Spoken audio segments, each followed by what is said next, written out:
Yeah. You know, I heard a phenomenal quote the other day that said, if you're not changing, you're choosing. And, you know, we all have Wow. to adapt to our environment, and try and take care of ourselves. More importantly, if we can at least take care of ourselves, and not in a selfish way, but then we are able to help others as well. You know, I think there's always this idea of go through the door, go and sort yourself up, and then come back through the door and come fetch those that needs help. Once you've managed to make Absolutely. things better for yourself.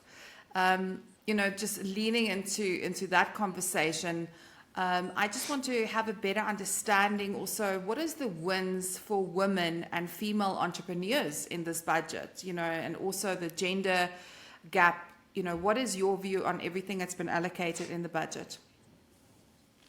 This is such a interesting question. I get to be asked this twice this week.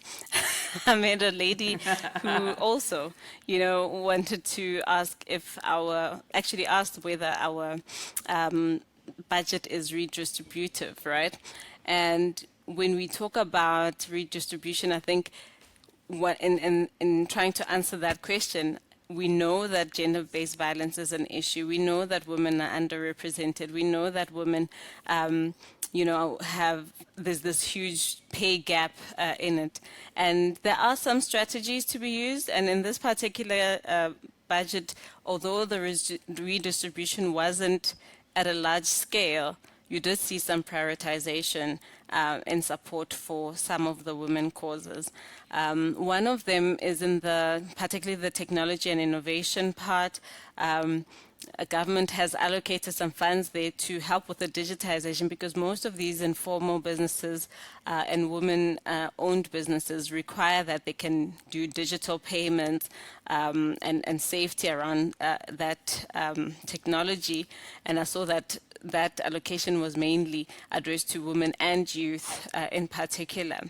I think it's important that, when we think about is government doing enough around gender parity issues in our country, and we say we haven't, I don't like to look at the glass as half empty.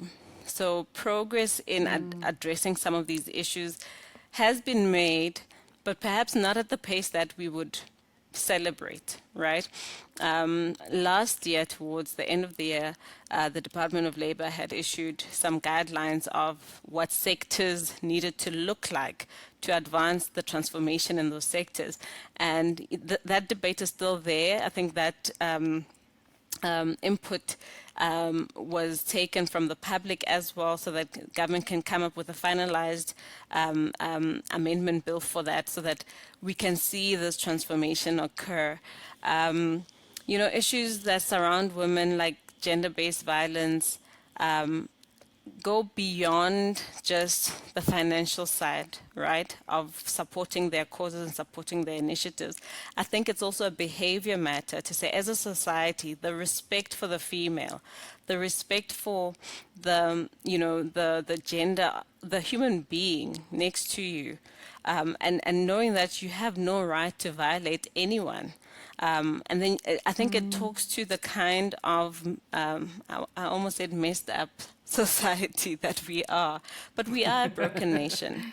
We have, we have quite a traumatic history, but also in the healing process from our trauma, we haven't really dealt with it in a healthy way. So our healing path hasn't necessarily been overall healing.